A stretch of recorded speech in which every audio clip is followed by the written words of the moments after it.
remember, sitting in class and you could see the clock because when before I got into high school, I could actually run across town and catch the last ride up A1A. Yeah. Right. So we would get out at like 3 and the lifts closed at like 3:30 and we could catch the last ride up 1A and then go over to the slalom hill and run gates till dark. Right. It was just so raw and so innocent.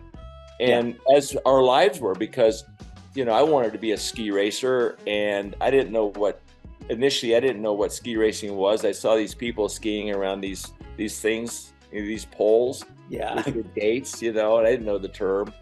But the innocence in town was like everybody was in football. I was a quarterback on the high school football team. I played, a defensive end. The whole town would shut down to go to the game.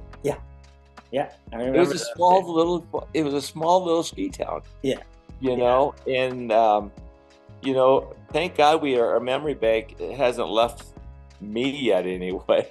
I keep knocking on that door. I remember these things. It's like, my God, I haven't thought about that in about 100 years, because what happens is, like yourself, we grew up here, but a big part of our life is out there. Yeah.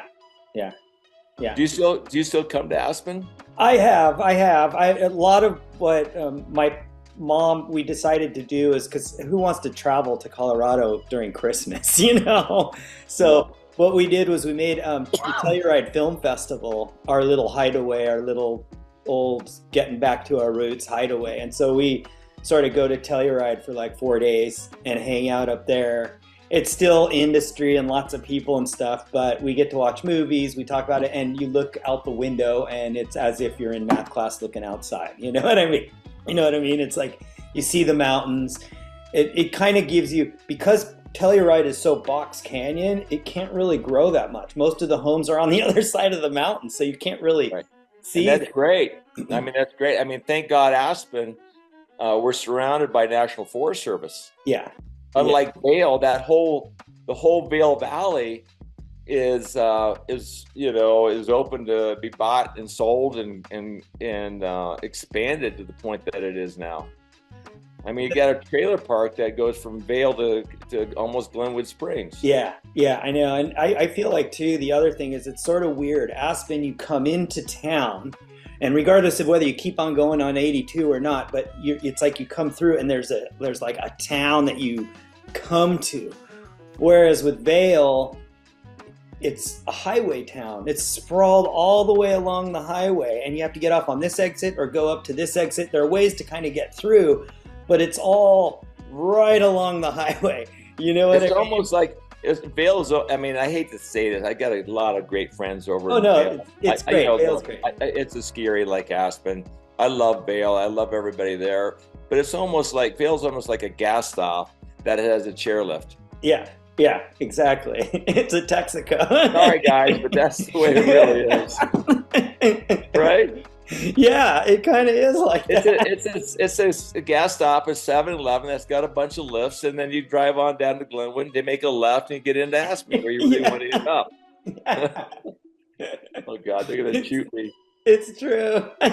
But it is, the truth is, good skiing. It's hard to beat good skiing, but it does feel, that's part of the reason why we chose Aspen.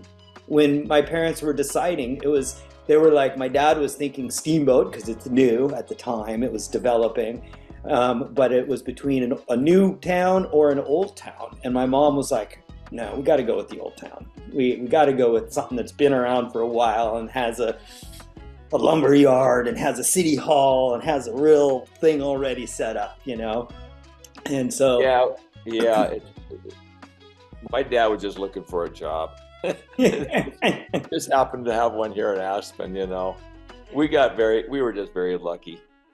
Yeah, well, that's the other thing. Everybody that I talked to that grew up there, that is what they all say. We all feel so lucky that we got to have that experience that we did. It's not like I don't know. I don't look back on my childhood and say, oh God, that was terrible. When I look back, mm, we were kind of left as kids to just go off and go do stuff, whereas nowadays everybody, where are you, what's going on, they're following you on the watches and the phones and the things, and whereas for us it was like, I mean, we'd come home for dinner, but it was just so simple back then. I remember when I came back from the Olympics in '76, and I did well in those games. I got sixth in the downhill. I came back to a red carpet welcome at the airport. There was a red carpet, and the high school band was there. It was like, oh my God, this is so cool. But it was just such a small little ski town that anything that anybody did, if anybody did anything kind of well in any regard, the baseball team, the football team, the skiers, there was just such a grand welcome when you got back. Everybody knew everybody. Even to this day, when I go through town, if I ever go into town, you know everybody. Yeah. And that's the beauty of growing up in a small town. Yeah. Yeah. Totally. That small town love affair, if you will, where we are one big family.